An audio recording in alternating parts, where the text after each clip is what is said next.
va parler donc évidemment de RGPD. On va essayer d'être ludique, de vous donner des éléments très opérationnels pour que vous puissiez savoir comment, en tout cas, mettre en conformité au moins votre site internet.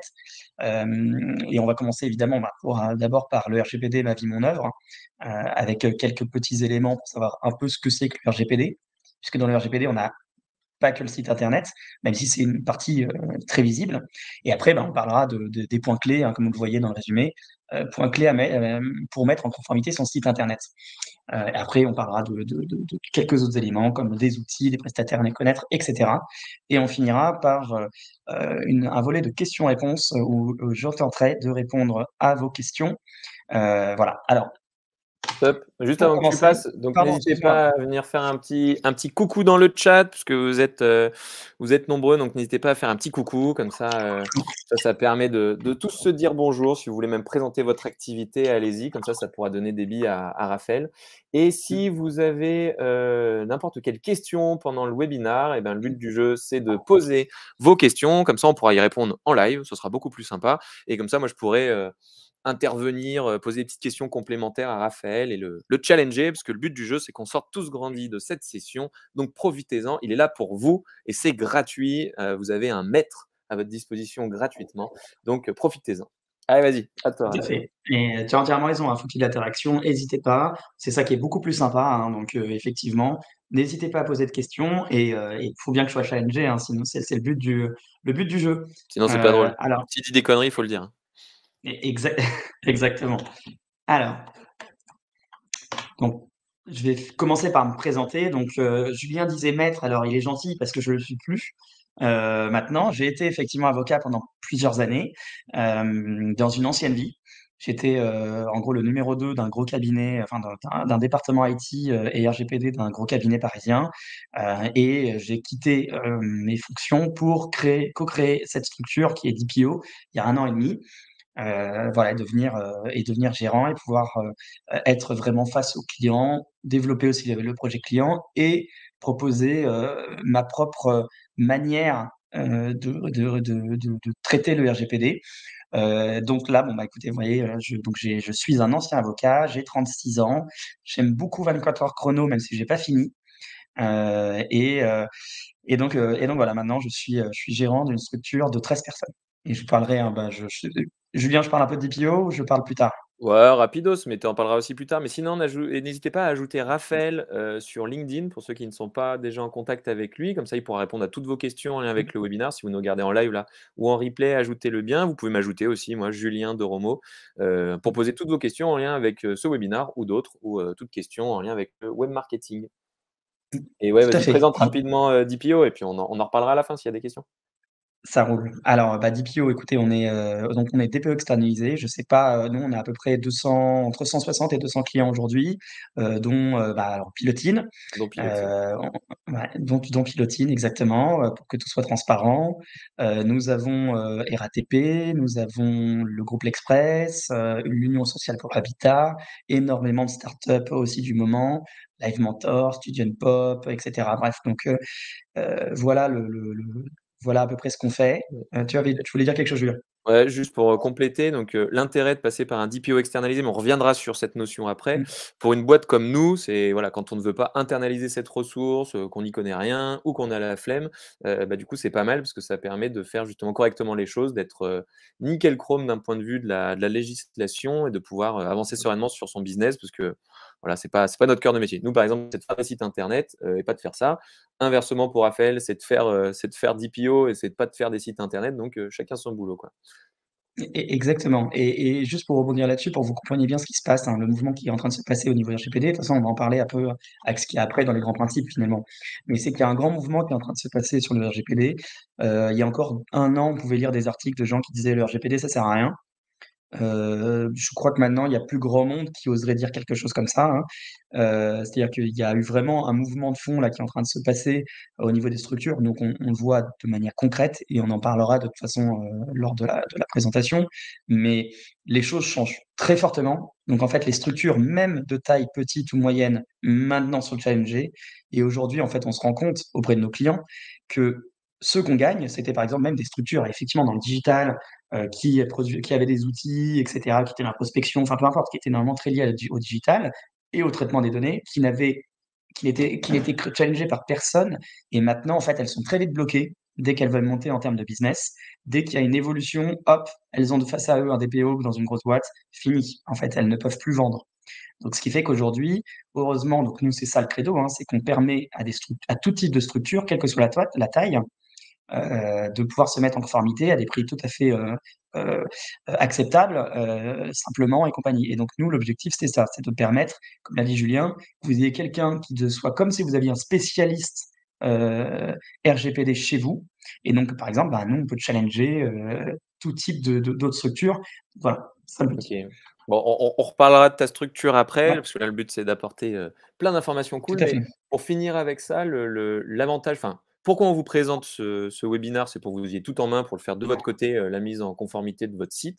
Vous allez pouvoir le faire comme des grands. On vous donnera des solutions aussi gratuites, payantes à la fin pour aller beaucoup plus loin. Et nous, on l'a vu comme une grosse opportunité d'aller chercher des plus grands comptes, parce que chez Pilotine, on s'adressait au début aux TPE, après aux PME, maintenant aux plus grosses boîtes. Et honnêtement, c'est un peu comme l'agrément Calliope, comme le ISO 9001, comme tous ces trucs-là. Raphaël se sert un beau godet d'eau, je crois. Comme ISO Pardon. 9001 et tout ça. Et ça permet d'avoir un label et d'aller chercher des grosses boîtes qui ont besoin d'être réassurées, d'avoir des réassurances et justement de pouvoir dire, de montrer patte blanche, non, nous, on est clean et du coup, ça vous donne un gros avantage concurrentiel. Donc, le but du jeu, c'est vous aider à avoir cet avantage concurrentiel. Et je te laisse dérouler les grands principes. C'est exactement ça. Alors, justement, dans les grands principes, merci Julien en tout cas, mais dans les grands principes, qu'est-ce qui est important dans le site internet, en fait? Typiquement, si on parle site internet, c'est l'information des personnes. Si j'ai peut-être du consentement à recueillir, il faut peut-être l'avoir, il faut peut-être informer sur le consentement. Tout le monde connaît la politique de confidentialité, évidemment, mais encore faut-il qu'elle soit conforme. Je pense que les 90% en ligne, elles sont illégales. Il y a des choses totalement illégales dessus. Faut avoir une politique cookies conforme, donc ça veut dire politique cookies, il y a le texte, mais il y a aussi la manière dont on l'utilise.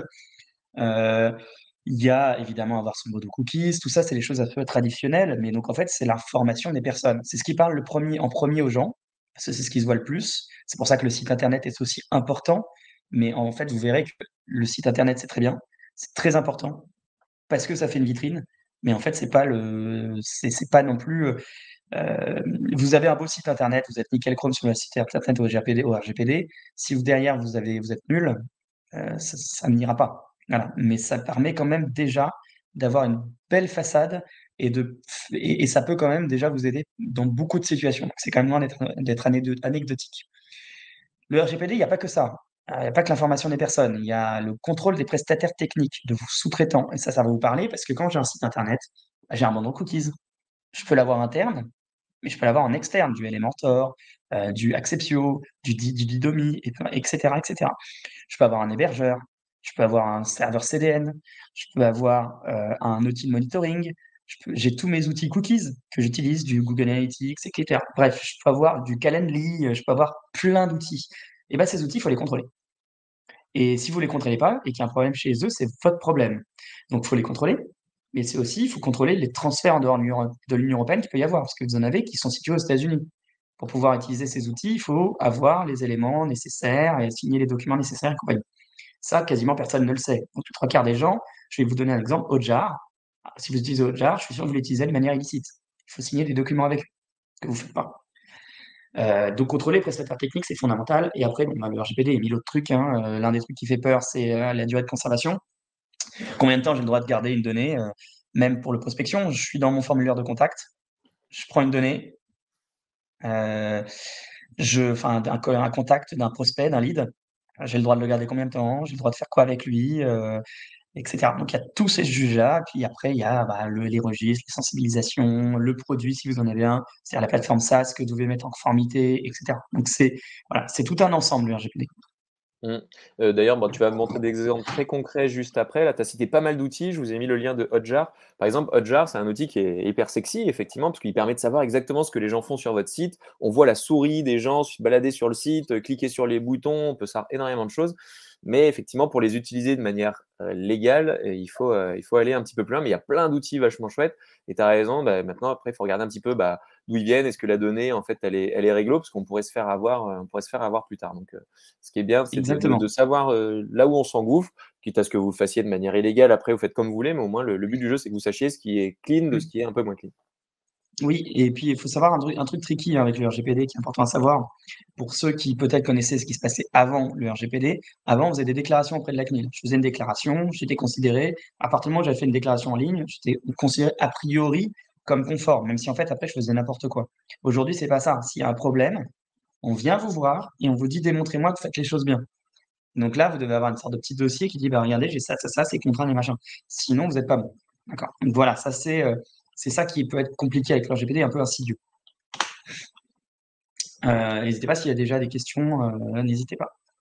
Bon, pour le truc d'après, là, ce qui serait bien, c'est que tout le monde aille sur son site, vous ouvriez une petite fenêtre, je pense, à côté, et vous allez checker un peu si vous avez tout bien sur votre site web. Ça peut faire un bon exercice. Ouais, exactement. Pas de, n'ayez pas honte du tout. Posez-moi des questions. On jugera personne. Je vous dis vraiment que nous, on estime que 90% des structures sont pas conformes. Donc en plus, c'est un avantage concurrentiel. Déjà, ça veut dire que n'ayez pas peur si vous l'êtes pas, puisqu'en fait à côté ils sont pas très bons. Et ensuite, ça veut dire que vous avez un avantage concurrentiel si vous le faites. D'accord? Ça, c'est important. Alors, juste pour répondre à Julien, bah, si vous êtes en fait, je vais être très clair. Déjà, si c'est pas votre métier, c'est toujours plus compliqué. Comme le disait Julien, moi, je sais pas faire un site internet. Si vous me demandez de faire un site internet, je vais aller sur Wix ou sur je ne sais quoi, je vais galérer, ça va être moche. Ben, en fait, là, c'est pareil. C'est un métier. En fait, le avocat RGPD, juriste RGPD expert, c'est comme un médecin. Je suis médecin RGPD ou je le suis pas. Et donc, en gros, soit je connais nous, ce qu'on essaie de nous donner, c'est des remèdes faciles, mais ça veut pas dire que derrière, vous n'êtes pas un peu malade. Voilà. Donc, ça, c'est ça qui est dangereux avec le RGPD. Il y a une question de Julien, du coup. C'est juste énorme quand on est freelance à gérer la partie RGPD. Mais bon, on va dérouler, tu vas voir, c'est pas si compliqué que ça pour la partie site. Le reste, ça l'est un peu Non, plus, pour la mais partie tu site, ça verras va. les différentes solutions. Allez, c'est parti, vas-y, Pour la je check en partie même site, ça temps. va. Donc. Je vais voir si je suis réglé Ouais. aussi. Bah, j'espère. Alors, première chose, on a parlé politique confidentialité, politique cookies et compagnie. Donc, on a parlé de l'information des personnes. C'est ce que tout le monde connaît. Donc, ça, c'est simple. En gros, il faut savoir un premier truc. Il faut que ça apparaisse de manière claire. Il faut que ça soit facile d'accès. C'est-à-dire qu'aujourd'hui, ne mettez pas votre information dans vos CGV, par exemple. Ça, c'est l'erreur typique. C'est-à-dire que une personne lambda aujourd'hui, le standard, c'est qu'il aille sur un site, il a besoin de savoir, il va dans les footers, il regarde s'il y a une politique de confidentialité. Ou alors, imaginons, il faut s'inscrire, il va regarder s'il y a une case à cocher avec j'accepte les politiques de confidentialité. S'il n'y a pas ça, il ne la trouvera pas. Jamais il aura le réflexe d'aller dans les CGV. Ça, c'est un avocat qui va avoir le réflexe de le faire. Donc, ça veut dire que vous informez pas. Pas bien. Sauf que le RGPD demande de bien informer. Donc, déjà, vous n'êtes pas bon. Donc, déjà, il faut bien distinguer politique de confidentialité de tout le reste. Si vous avez des cookies, parce que vous n'êtes pas obligé d'en avoir, même si je suis sûr que 95% des gens en ont, si vous en avez, cookies, je ne vais pas rentrer tout de suite forcément dans les détails très compliqués, mais vous avez, de manière générale, partie du principe que vous avez des cookies certainement stats, et que ces cookies stats, ils nécessitent un consentement. Donc, il faut le bandeau. Donc, Google Analytics, Matomo, tout ça, Hotjar, tout ça. Bon, bah, nous, on est Amplitude. bon. On a politique de confidentialité, on a cookies, on est pas mal. Bah oui, évidemment. Et ça, c'est fondamental. D'accord? Et si c'est un cookie qui est soumis au consentement, typiquement GA, Google Analytics, vous devez demander, enfin, vous devez imposer, voilà, je recommence. Vous devez permettre à la personne de refuser d'avoir de déposer des cookies. Si c'est pas le cas, vous n'êtes pas conforme. Et il y a même une deuxième chose qu'il faut faire, c'est bien s'assurer que, par exemple, vous demandez vous demandez à ce qu'il y ait des cookies qui soient, enfin, vous demandez le consentement pour le cookies. Si la personne dit non, bah, il faut pas le déposer quand même. Parce qu'il y a certaines personnes qui l'oublient ça. Oui, la majorité des sites, en général, ils mettent le petit bandeau là, et puis en fait, qu'on clique sur accepter ou refuser, ça change strictement rien. Donc normalement, quand on ouvre le truc, il y a, par exemple, je vois sur le site de Piloty, là, on a mis un petit truc, on peut même accepter, refuser les statistiques, accepter, refuser le marketing. Après, ce qui est bien, c'est que ça se fait avec des plugins gratos et tout, donc faut pas se gêner, il y a pas mal de choses qui fonctionnent bien quand même. Complètement, complètement. Et tu as raison, en parlant d'outils, hein, vu que tu dis, il y a Elementor, par exemple, on utilise ça. C'est un plugin WordPress qui fait les bandeaux cookies gratuitement. Ok. Donc c'est très pratique. Euh, Alors, ça, c'est la première chose. Deuxième point, vous voyez, mention légale CGU. Erreur classique, c'est que dans les mentions légales et dans les CGU, vous allez mettre des informations protection des données en fait, que vous avez oubliées, alors que vous êtes en train d'intégrer une politique de confidentialité, et donc il va y avoir peut-être pas les mêmes informations, elles vont même peut-être être discordantes, donc ça marche pas. Donc en fait, vous supprimez tout ce qui relève de la protection des données dans les CGU, mention légale. Tout ce qui relève de la protection des données, ça doit être dans la politique de confidentialité, cookies. Ok. Ça, c'est un premier point. Il y a un autre point, si jamais dans ceux qui nous ont rejoints, il y a des sous-traitants au sens du RGPD, c'est-à-dire des personnes qui mettent à disposition un outil métier, un outil SaaS pour le compte de clients. Dans ce cas-là, il faut aller encore plus loin. Pourquoi? Parce que vous pouvez être audité par vos clients. En étant sous-traitant, votre client il a l'obligation de vous auditer. Comment on audite au début? Premier truc qu'on fait, on va sur le site et on regarde, pour le coup, les CGV ou CGU. Pourquoi? Parce que dans les CGV ou CGU, donc toi tu l'auras pas Julien parce que tu n'es pas sous-traitant, mais vous avez, voilà, c'est pour ça que si tu cherchais, ne t'inquiète pas, c'est pour ça que tu l'avais pas. Toi tu n'es pas sous-traitant, tu es un prestataire mais pas sous-traitant. Et donc si on est sous-traitant, on doit avoir ce qui s'appelle un Data Processing Agreement ou un accord de protection des données, c'est-à-dire un accord qui régit le traitement des données pour le compte de vos clients et qui est obligatoire. Vous ne pouvez pas y déroger. Et donc ça se met toujours en annexe de CGV, CGU. Donc si vous n'en avez pas et que vous êtes sous-traitant, c'est-à-dire on va dire un spécialiste comme moi, en 10 secondes, il voit que vous n'êtes pas conforme. Et moi, je vais vous donner un exemple de ce qui se passe aujourd'hui. Un client qui me dit, je veux mettre en place, je veux utiliser tel outil. OK, et donc c'est pour ça que le site est très important. Pour vous donner un exemple très clair. Un client me dit, je veux mettre en place tel traitement, j'ai besoin de tel outil. Est-ce que tu peux vérifier s'il est conforme? OK, je vais sur le site, je regarde. En 10 secondes, je vois pas le truc, je fais OK, il n'est pas conforme, du moins en apparence. Hop, audit, tout de suite. Et d'ailleurs, ce qui s'est passé récemment, à la suite de l'audit, ça n'a pas loupé, il était nul. Donc le client, enfin ce prestataire, a perdu un énorme client. Terminé, bonsoir. Ok. Voilà. Tiens, petite question sur ces trucs, la mention légale, politique de confidentialité, CGU. En gros, c'est des textes, on va pas se mentir, qui sont très très chiants. Est-ce qu'on a le droit quand même de faire des titres un peu plus sympatoches, histoire de travailler notre image de marque, en faisant des trucs un peu plus rigolos? Si l'intérieur du contenu est bon, est-ce que le titre, on a le droit de mettre autre chose que juste politique de confidentialité et de mettre un truc un peu plus funky? Ouais, c'est une super question parce que c'est juste. C'est-à-dire qu'en fait, il y a des obligations, il y a des informations qui sont obligatoires. On ne peut pas y déroger. On doit on doit informer sur les durées de conservation, on doit informer sur les finalités des traitements, on doit informer de plein de choses. D'ailleurs, souvent, les politiques, je vais être très clair, même faites par d'autres prestataires, elles sont souvent pas bonnes. Mais ça ne vous empêche pas de donner ces informations, même ce pictogramme. Vous avez tout à fait le droit de mettre des dessins, si vous voulez. On a tout à fait le droit de faire un truc hyper funky. On n'est pas obligé de faire un truc hyper juridique, pénible. C'est bien, je viens de mettre des petits bateaux, des encres et tout. J'ai mis politique cookie des marins plutôt que de mettre juste politique cookie, c'est toujours plus Ouais, tu as tout à fait le droit de le faire. Aucun problème là-dessus.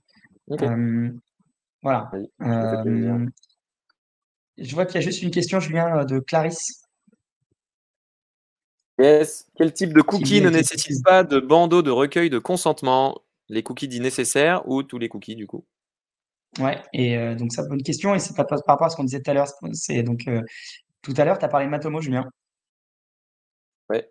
Français, et Matomo, c'est complètement cocorico, et puis c'est cocorico, tellement cocorico que justement, on n'a pas besoin de consentement préalable. Je m'explique. La question de Clarisse, elle est juste, en fait, il faut savoir, dans les cookie stats, vous avez deux types de cookies. Vous avez les cookies qui nécessitent un consentement, et les cookies qui ne nécessitent pas le consentement, qui ont été exonérés. Les cookies exonérés, globalement, pour être exonéré, il faut respecter un cahier des charges. Ce cahier des charges, le problème, c'est qu'il y a la CNIL a donné une liste de cookies qui respectent un cahier des charges. Vous avez par exemple Atomo, mais ça ne veut pas dire qu'il n'y a pas d'autres outils qui ne respectent pas le cahier des charges, parce qu'en fait, ils n'étaient pas dans la fenêtre de tir de la CNIL qui a dit pendant un mois, j'en certifie certains, et après, les autres, ils ont juste à le démontrer.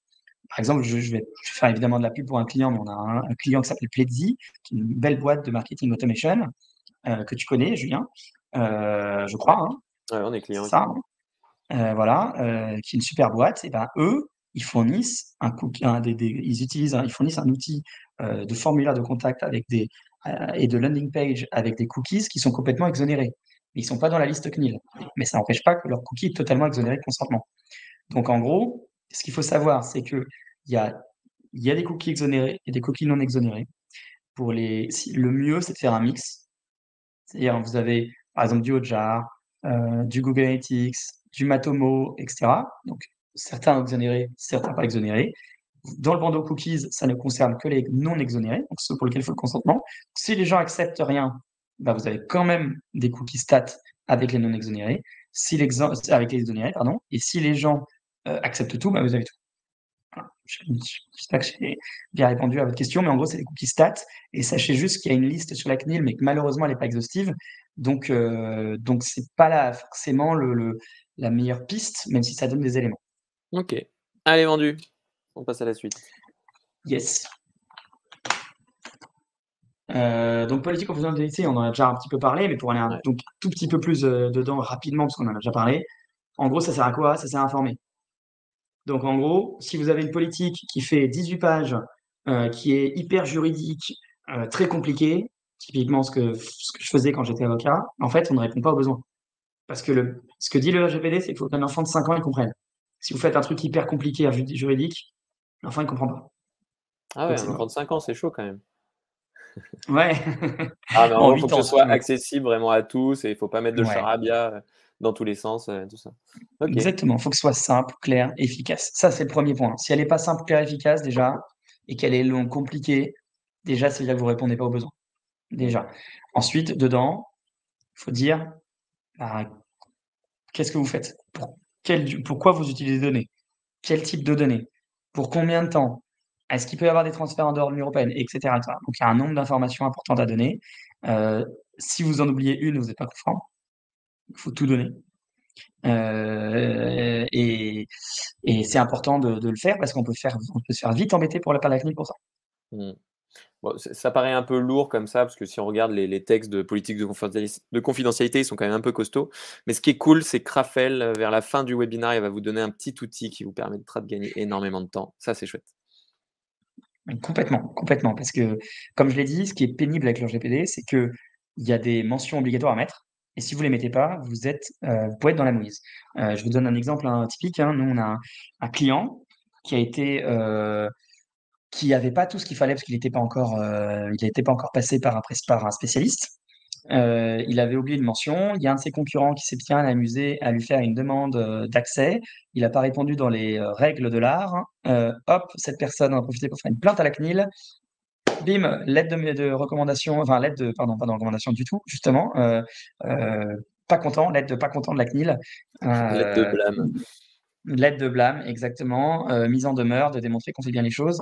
Ça a été très facile. C'était juste parce qu'il n'y avait pas les mentions qu'il fallait. Donc, C'est bête.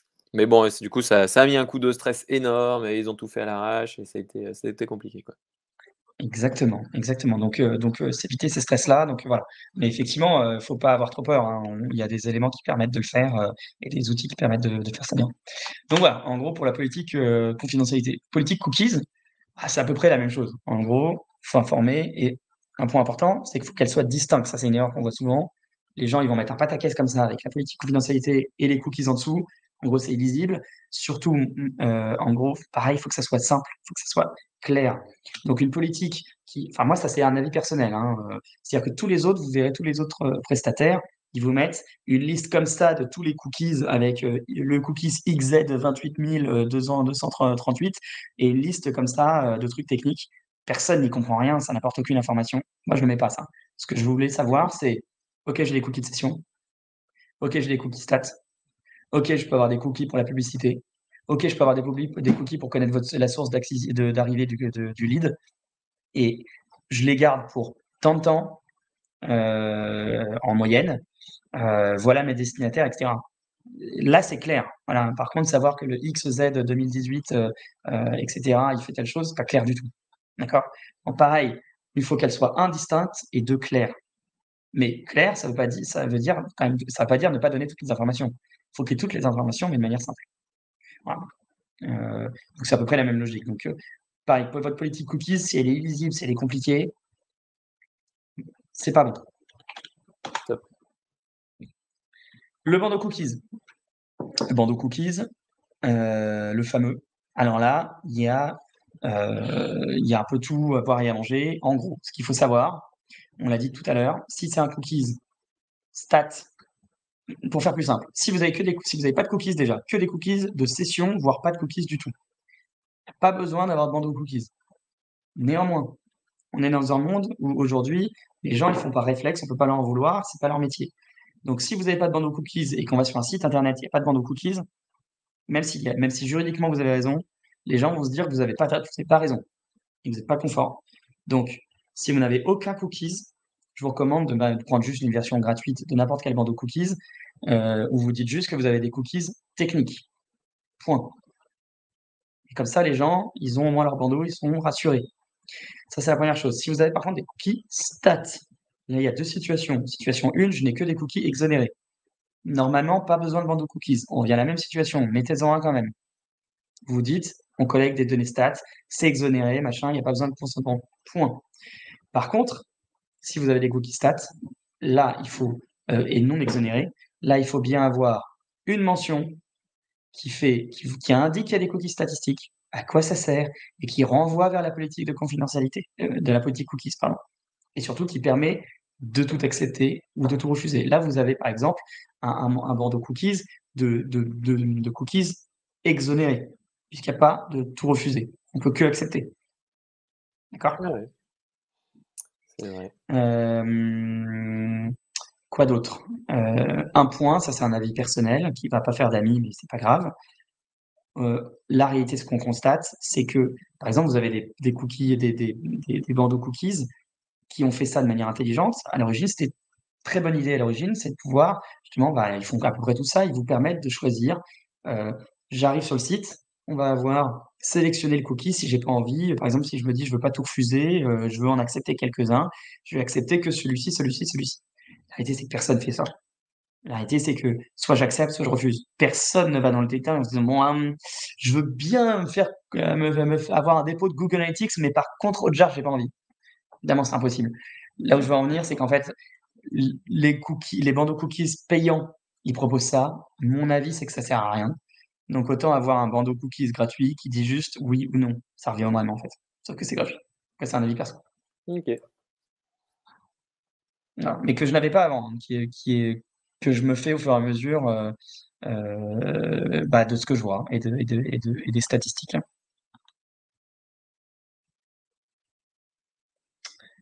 Un point que beaucoup de gens oublient. On l'a dit, le site internet, c'est d'abord l'information des personnes. C'est ce qu'ils voient en premier. L'information des personnes, c'est pas que la politique cookies, c'est pas que la politique de confidentialité, c'est pas que le bandeau cookies. C'est l'information partout où vous collectez de l'info. Dès lors qu'il y a un formulaire pour la newsletter, dès lors qu'il y a une zone d'inscription pour intégrer, pour aller sur votre plateforme de connexion et compagnie, il faut une mention qui fait référence à votre politique de confidentialité et qui est accompagnée d'un lien sur lequel vous appuyez et qui vous renvoie vers la politique de confidentialité. C'est obligatoire d'avoir ça. Donc ça, c'est les points déjà assez clés. Il en reste un. Est-ce qu'il n'y a pas d'autres questions déjà sur tout ce qu'on vient de dire? Après, hein, Ouais, ça a l'air d'aller pour l'instant, mais donc pareil, on peut faire des petits messages, on peut faire des petits messages un peu rigolos pour le petit texte qui était juste avant, là, sur la slide d'avant. Ouais. Nous, on est juriste, donc on n'est pas très drôle. Mais si tu veux mettre un message plus rigolo, tant qu'il respecte l'information, tu mets ce que tu veux. Là. Ok. Bah, tu vois, moi je trouve sur le nôtre, on a été un peu trop chiant. Ouais. On va essayer de mettre des trucs un peu rigolos sur les. Ah, vous nous avez écoutés. Ouais. C'est le problème. Ouais. Ah, donc non, n'hésite pas à te faire plaisir. Hein. À partir du moment où ça respecte les conditions d'information, tu peux faire Ouais. ce que tu veux. Tu peux dire salut les petits marins pour la Et petit newsletter. pote. Si vous cliquez, c'est bon. Coucou mes Comment? petits chats, téléchargez la newsletter. Il y a Charès qui a une question là, qu'en est-il des Google Fonts? Peut-être plutôt que de répondre individuellement à chaque truc, ça serait cool que peut-être un peu plus tard, chacun mette un peu tous les outils qu'il utilise, et comme ça après tu pourras rapidement dire celui-là il est exonéré, celui-là il faut le mettre et tout ça, ça pourrait être pas mal, non? Ouais, carrément, N'hésitez pas à carrément. citer Mettez là des tout ce que outils. vous Hein, avez, les je les connais Analytics, pas tous, hein, HubSpot, machin, visuel. Ouais, mais bon, mais, je pense qu'on aura une allez-y, bonne si je réponse. les connais, si je les ai audités, ce sera avec plaisir de vous le dire. Ouais, ok, go. Euh, donc, n'hésitez pas. Petit point important, petite réflexion importante à savoir, et ça fait pas longtemps que je l'ai appris, donc ça peut-être que tu vas l'apprendre Julien, parce que au dernier webinaire, on l'avait pas Aïe, soulevé, aïe, puisque aïe. en fait suite à une décision récente de la CNIL. Mhm. Je m'explique. Vous connaissez tous le principe du consentement préalable pour pouvoir, en gros, pour faire de la prospection commerciale, envoyer de la newsletter, pouvoir envoyer des messages de prospection à mes leads. Je dois avoir le consentement préalable. Classique. Ça s'appelle l'opt-in.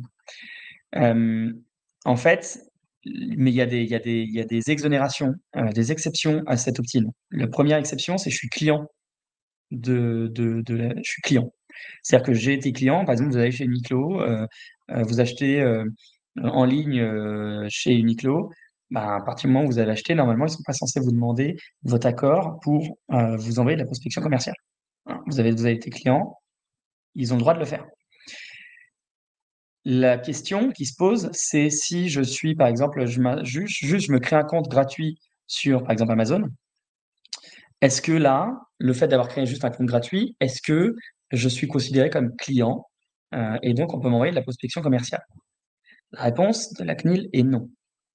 Voilà, même si par moment c'est un peu particulier parce que, par exemple, je sais pas, imaginons je suis sur Airbnb, je m'inscris à un compte sur Airbnb, oui, c'est gratuit, mais en fait, en m'inscrivant sur Airbnb, je suis bien client d'Airbnb.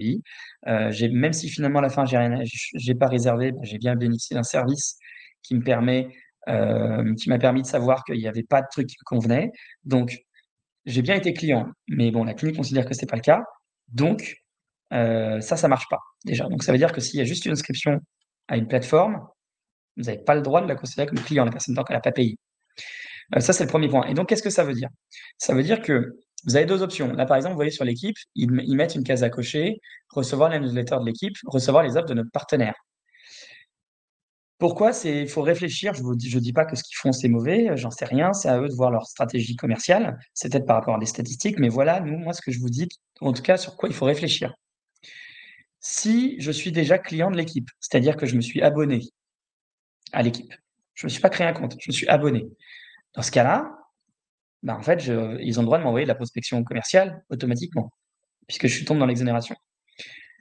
Sauf que s'ils me demandent avant, avec une case à cocher, est-ce que vous acceptez de recevoir des choses?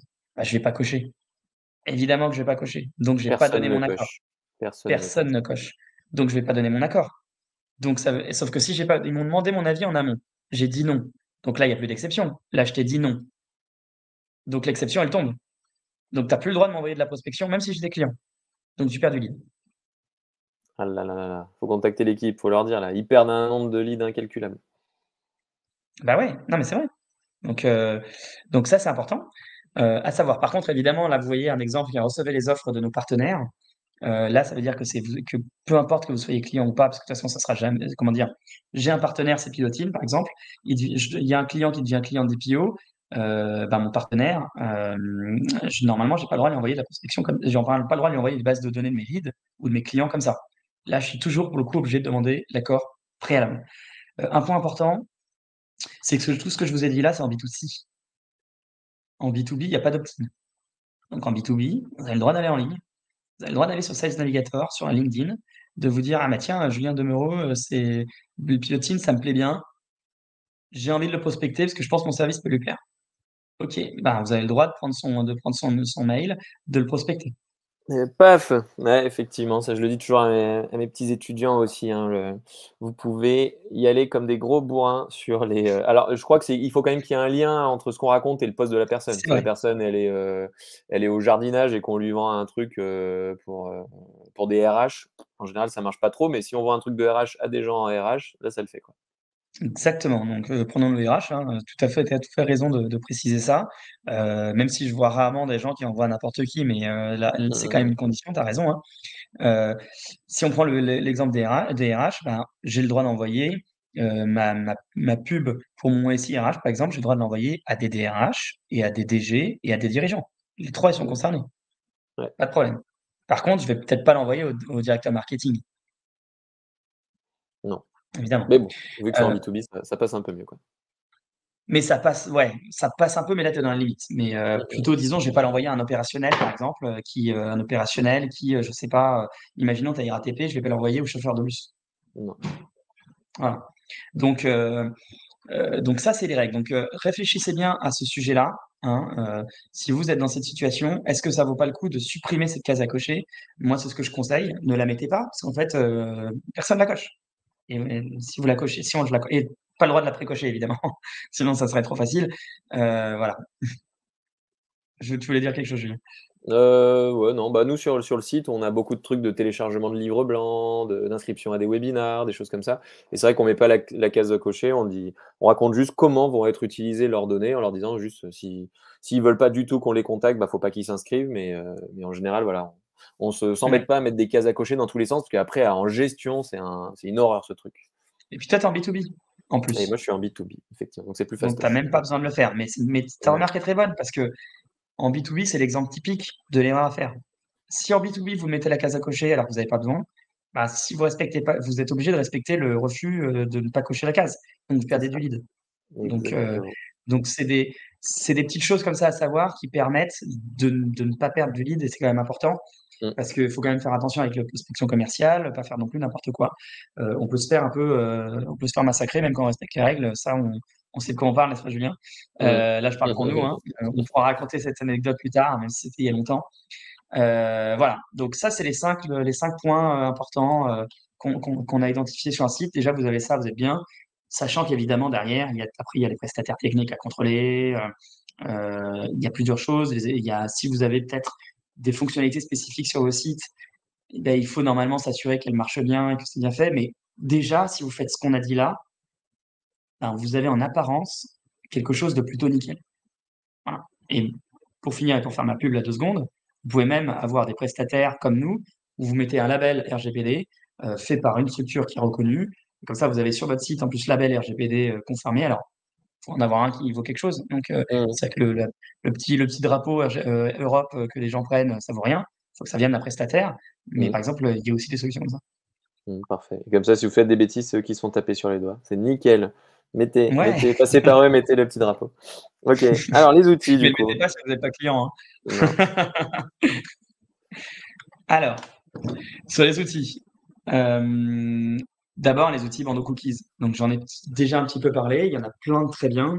Acceptio, c'est très bien parce que ça marche, ça s'intègre facilement. Ils ont une charte graphique qui est assez fun pour le coup, justement ils ont un délire assez cool, assez fun qui marche bien et qui est quand même, assez reconnu. Donc eux franchement, ils sont bien, surtout qu'ils ont une version gratuite.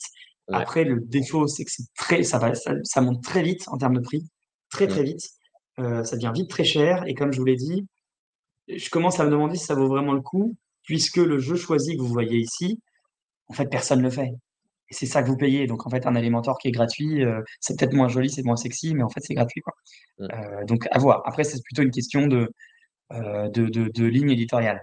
Ouais. J'en mets un autre dans le chat qui s'appelle Compliance, qu'on utilise sur tous les sites de nos clients, nous, qui permet de mettre sur n'importe quel site WordPress, qu'il était fait avec Elementor ou pas, mais qui est pas mal Top. aussi. Mais bon, il y en a Très, plein très là. bien. Je ne connais pas On celui-là. en voit plein. Non, mais ouais, il y en a plein. Donc celui-là, je ne le connaissais pas, il est certainement très bien. Acceptio, c'est bien. Et les autres, on les voit quand même moins. Ils existent, mais on les voit moins. On voit Didomi aussi beaucoup.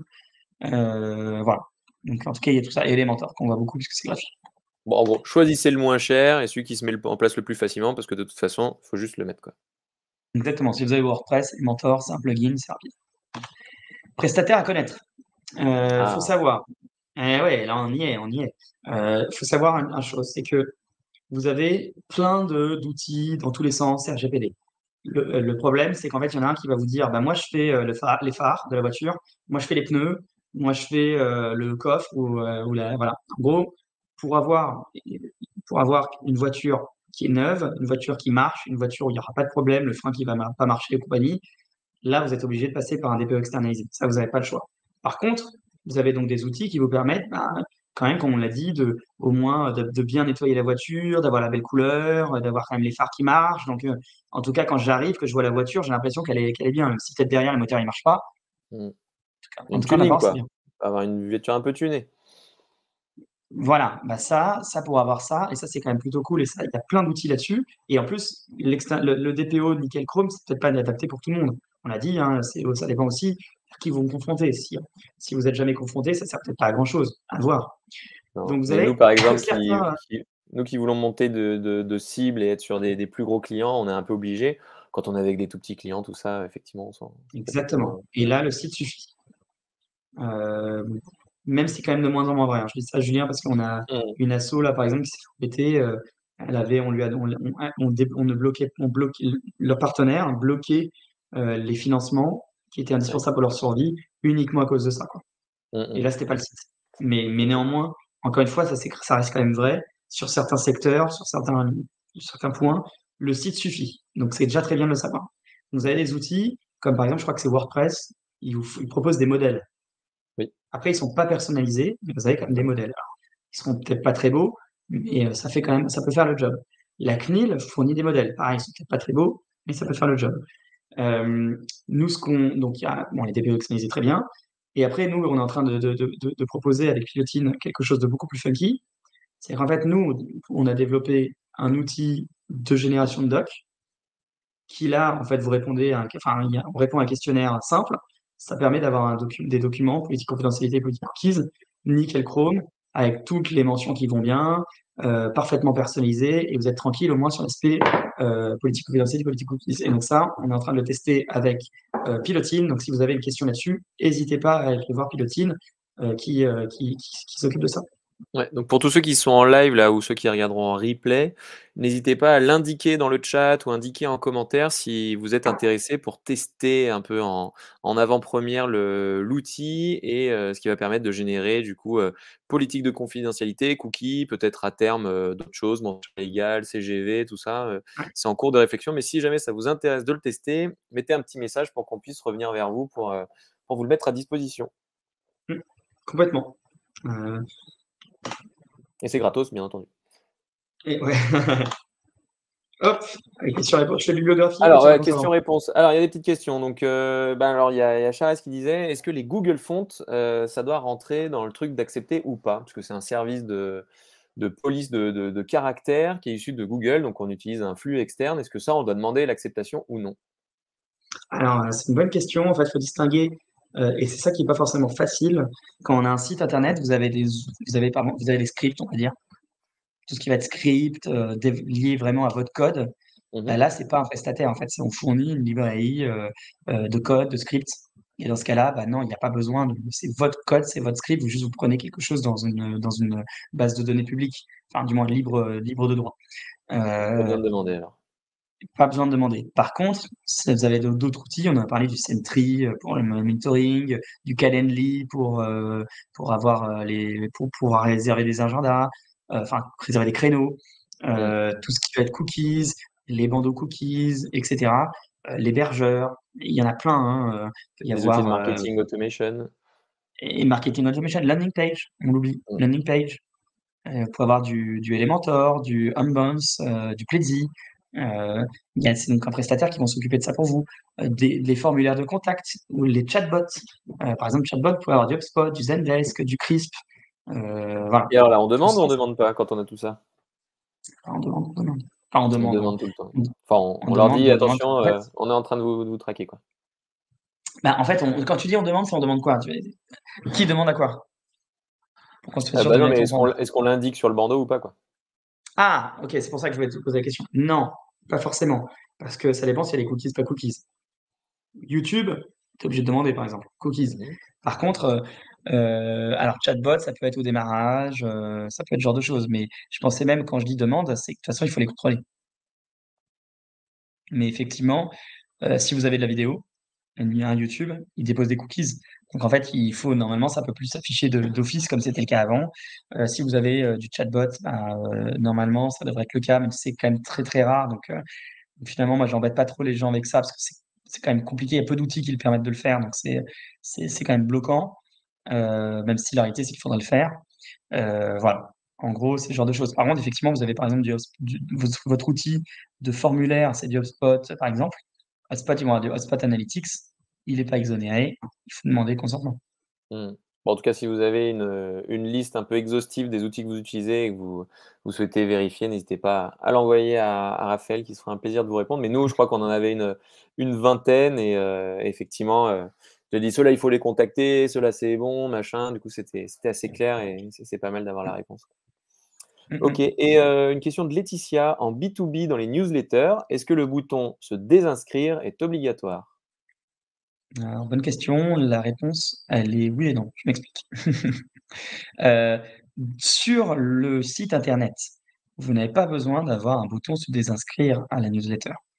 C'est-à-dire c'est parce que sinon, en plus, ça ferait moche, ça ferait plein de trucs. Par contre, ce qu'il faut savoir, c'est que quand vous prenez le consentement préalable, que ce soit pour de la newsletter, que ce soit pour de la prospection commerciale de façon de manière générale, si vous êtes toujours dans les mails et dans les SMS, toujours il faut ce qu'on appelle l'opt-out. Tout à l'heure, on a parlé du consentement, c'est l'opt-in. Toujours, il faut l'opt-out, et l'opt-out, c'est se désinscrire. Donc, c'est-à-dire que si vous envoyez une newsletter, il faut qu'en footer de la newsletter, il y ait toujours le bouton se désinscrire et qui marche. Parce qu'il y en a pour lesquels ça marche pas, et qui ne le font pas vraiment marcher. Il faut que ce bouton se désinscrire et marche. C'est-à-dire que ça désinscrit vraiment la personne et il ne reçoit plus de newsletter. Et ça, il faut faire très attention parce que c'est clairement l'un des points clés facile de délation auprès de la CNIL. Ah bah j'ai reçu une newsletter, je m'étais désinscrit, ça fait 3 fois, bim, je vais auprès de la CNIL, c'est facile, j'en ai pour 2 minutes de faire une plainte. Mmh. Alors, ce que tu disais, parce qu'il y en a certains qui ont eu des problèmes, c'est qu'on n'est pas obligé de mettre le bouton désinscrire, mais on peut dire, on peut donner une Oui, méthode pour qu'ils se désinscrivent. Mais honnêtement, mettre le bouton se désinscrire, ça évite pas mal les soucis, les gens qui se plaignent et tout ça. Donc, ça peut être pas oui, mal oui, de tout à le mettre fait. directement. Ça facilite l'expérience client, en tout cas. Quand on veut avoir une bonne C'est expérience ça. client, ça facilite ça. Pour que tout le monde comprenne bien de quoi parle Julien, en fait, nous, on fait de la prospection en B2B, et évidemment, on respecte le RGPD. Et au tout début, enfin, je sais pas si c'était il y a 8 mois, on fait de la prospection, et là, on prospecte quelqu'un qui pense savoir, et qui pense que le bouton se désinscrire est obligatoire. Le bouton se désinscrire n'était pas obligatoire. Ce qui est obligatoire, c'est de permettre de se désinscrire. Donc, par exemple, quand vous recevez Mmh. un texto et que vous recevez, dites répondez stop, bah, Ça ça revient marche. au même. Mmh. Ça marche. Et donc, nous, c'est ce qu'on disait, on disait répondez stop, parce qu'en fait, justement, en termes de pratique, c'était mieux. On faisait une meilleure traçabilité, on était sûr que c'était bien. Donc, en fait, on voulait bien faire les choses, mais comme la personne, pour elle, c'était dans sa tête, si c'est pas le bouton d'inscrire, c'est mort. Et bon, on est quand même dans un monde où aujourd'hui, on préfère croire un youtubeur qu'un sachant. Donc, j'avais beau lui expliquer que j'étais quand même spécialiste, il préférait croire qu'il avait plus raison que moi. Et donc, il a commencé à nous faire de la délation auprès d'Internet à mort à l'époque. Donc, ça n'avait pas été Mmh. facile. Heureusement, Julien, d'ailleurs, merci d'ailleurs, qui nous a bien aidés pour pouvoir rebondir Ouais, en mais là, termes en de fait, c'est communication. plus un cas de donc de tout ce que tu racontes depuis le début, il y a la réglementation et il y a aussi après l'expérience client, l'image de marque qui sont un peu en jeu. Donc c'est pour ça que je disais même, voilà, réglementation, c'est je dois avoir un truc qui s'appelle mention légale, image de marque, relation client, je peux faire une mention légale un peu funky, je peux mettre des petits emojis, je vais mettre des bateaux, je vais mettre un truc en lien avec mon image de marque. Pour les newsletters, on est obligé de proposer un moyen de se désinscrire. Mais l'expérience client fait que juste un bouton cliquer, se désinscrire sera beaucoup plus simple que de proposer à la personne de répondre à un algorithme hyper compliqué pour qu'il puisse à la fin se désinscrire ou qu'il soit obligé d'envoyer 14 mails et tout. Donc, il faut toujours faire attention entre la loi après et l'expérience client et votre image de marque pour faire en sorte d'allier les deux quand même. Mais Ouais. c'était Et le là, c'était ressenti un des petit peu clients. pratique. Et le Et ressenti le des clients. ressenti des clients, c'est pour ça que je vous disais tout à l'heure, et en fait, ça rejoint ce que je vous disais tout à l'heure avec la politique de confidentialité, qu'elle soit distincte des CGU, CGV et autres documents. Pourquoi? En soi, le RGPD, il vous dit pas qu'il faut que ça soit distingué. C'est pas vrai. Donc, on pourrait dire ce que je dis est faux. Non, c'est que juste, ce que dit le RGPD, il faut que ça soit simple d'accès. Sauf que dans la vision des gens aujourd'hui, bah pour la politique de confidentialité, elle est scindée, donc ils la trouvent tout de suite. Donc si vous ne le faites pas, bah en fait, en termes d'expérience client, en termes de compréhension effectivement du besoin, la personne, elle va se dire, il n'y a pas. Elle va partir du principe qu'il n'y a pas. Et donc, si elle part du principe qu'il n'y a pas, elle part du principe que vous n'êtes pas conforme. Et là, c'est ce qui nous est arrivé. C'est pour ça que maintenant, on met le bon tous des inscrits, comme ça, c'est plus facile. Mmh. Laissez tomber. Oui, Donc voilà. ça met en confiance les prospects, les clients, du coup, c'est Mm. important. Comme, maintenant, quand vous allez sur un site e-commerce et qu'en haut à gauche, il y a pas le petit cadenas, vous dites: «Oh là là, je vais me faire pirater mes données», alors qu'en soi, ils vont peut-être faire les trucs très bien, mais il manque la petite réassurance, ça fait pas clean, quoi, donc ça fait pas sérieux, donc les gens risquent de pas acheter. Donc vaut mieux paraître très, très sérieux aux yeux de vos prospects, de vos visiteurs, de vos clients, vous gagnerez beaucoup de temps derrière.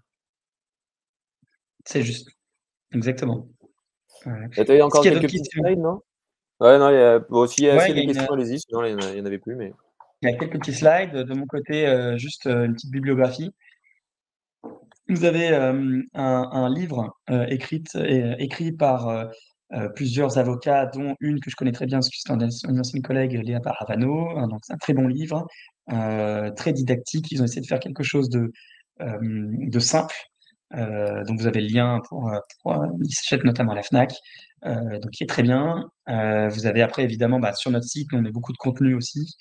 Donc, là, on vous a mis un lien pour tout ce qui est justement réglementation, prospection commerciale et tout ce qui va être lien conformité. Si vous avez un outil SaaS, ça sera c'est pareil, vous aurez tout ce qu'il faut pour pouvoir comprendre comment on met un outil SaaS en conformité RGPD.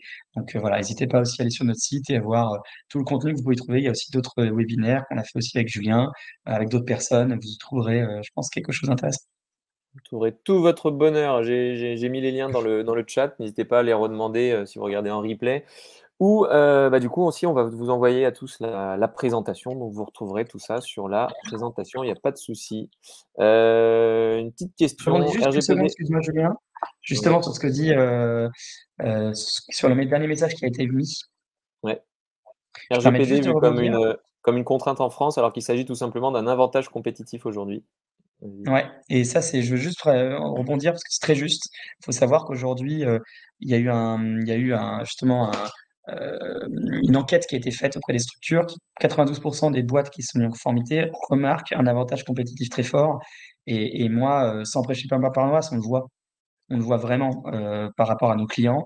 Ça revient avec ce qu'on disait au début, mais la réalité, c'est qu'il y a tout ce côté réassurance qui est très fort. Et pour vous donner un ordre d'idée, nous, on a un client là, qu'on a gagné il n'y a pas longtemps, qui nous disait, il existe depuis 5 ans, qu'avant, il n'avait jamais une question RGPD, que maintenant, c'est la première question qu'on lui pose lors de vente sales.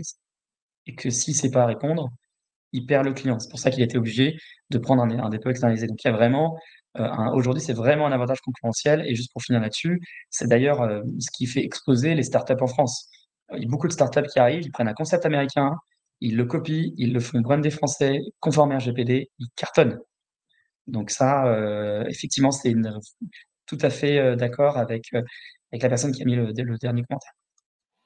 OK, top. Et ouais, bah, c'est comme un peu il y a les labels là dernièrement aussi, Calliope qui est sorti, c'était l'année dernière là. Super relou à mettre en place quand on est un centre de formation, mais qui au final permet de valider qu'on a un process de qualité, d'avoir le petit label, de pouvoir mettre en place tout ça. Donc c'est vrai que ça peut paraître être une contrainte, mais une fois qu'on l'a fait, après on se dit: «Oh là là, je suis tellement content de l'avoir, je suis tellement content, ça me permet de trouver les clients, ça me permet de gagner du temps, ça permet de faire ci, ça permet de faire ça permet d'être serein». Donc vraiment c'est une bonne chose. D'ailleurs, tous ceux qui souhaitent être, formés ou accompagnés sur la partie RGPD, sachez qu'il y a des formations dédiées, qui peuvent être prises en charge par les OPCO ou par le CPF. Donc si vous avez des questions, à votre dispo pour y répondre aussi. Et je te laisse faire la dernière slide et après on sera bon, on va pouvoir vous laisser Oui, pour juste aller plus loin. si vous voulez une petite demande nous on fait des démos si vous voulez avec notre équipe sales. Si vous avez envie d'en savoir un peu plus sur nous ce qu'on fait, n'hésitez pas, vous prenez le lien, hop, petite démo avec notre équipe sales qui vous présente comment nous on marche, comment ça travaille, comment on travaille, comment fonctionne notre outil, parce qu'on a aussi un outil qui nous permet de fournir un service de qualité. Donc n'hésitez pas, si vous avez besoin d'une demande de démo, n'hésitez pas, je crois que mon équipe sales sera ravie de le faire. Hop. Top. On est tout bon. Merci beaucoup, Raphaël, pour toute cette présentation, pour tout ton apport de connaissances et toute ton expertise. Donc, du coup, maintenant, normalement, vous avez tout en main pour faire un site nickel chrome d'un point de vue RGPD. Vous savez aussi vers qui vous tournez si jamais vous avez des questions. Donc, n'hésitez pas à rajouter Raphaël Buchard sur LinkedIn. Vous pouvez m'ajouter aussi si vous avez des questions en lien avec ça ou d'autres sujets, mais notre expert du jour, c'est Raphaël. Donc, un grand merci à toi. J'espère que vous avez tous appris plein de trucs. Je vous fais un coucou et puis je vous souhaite une excellente prospection digitale. Merci Raphaël et à une prochaine. Ciao, ciao. Merci à toi. Salut tout le monde. Au revoir.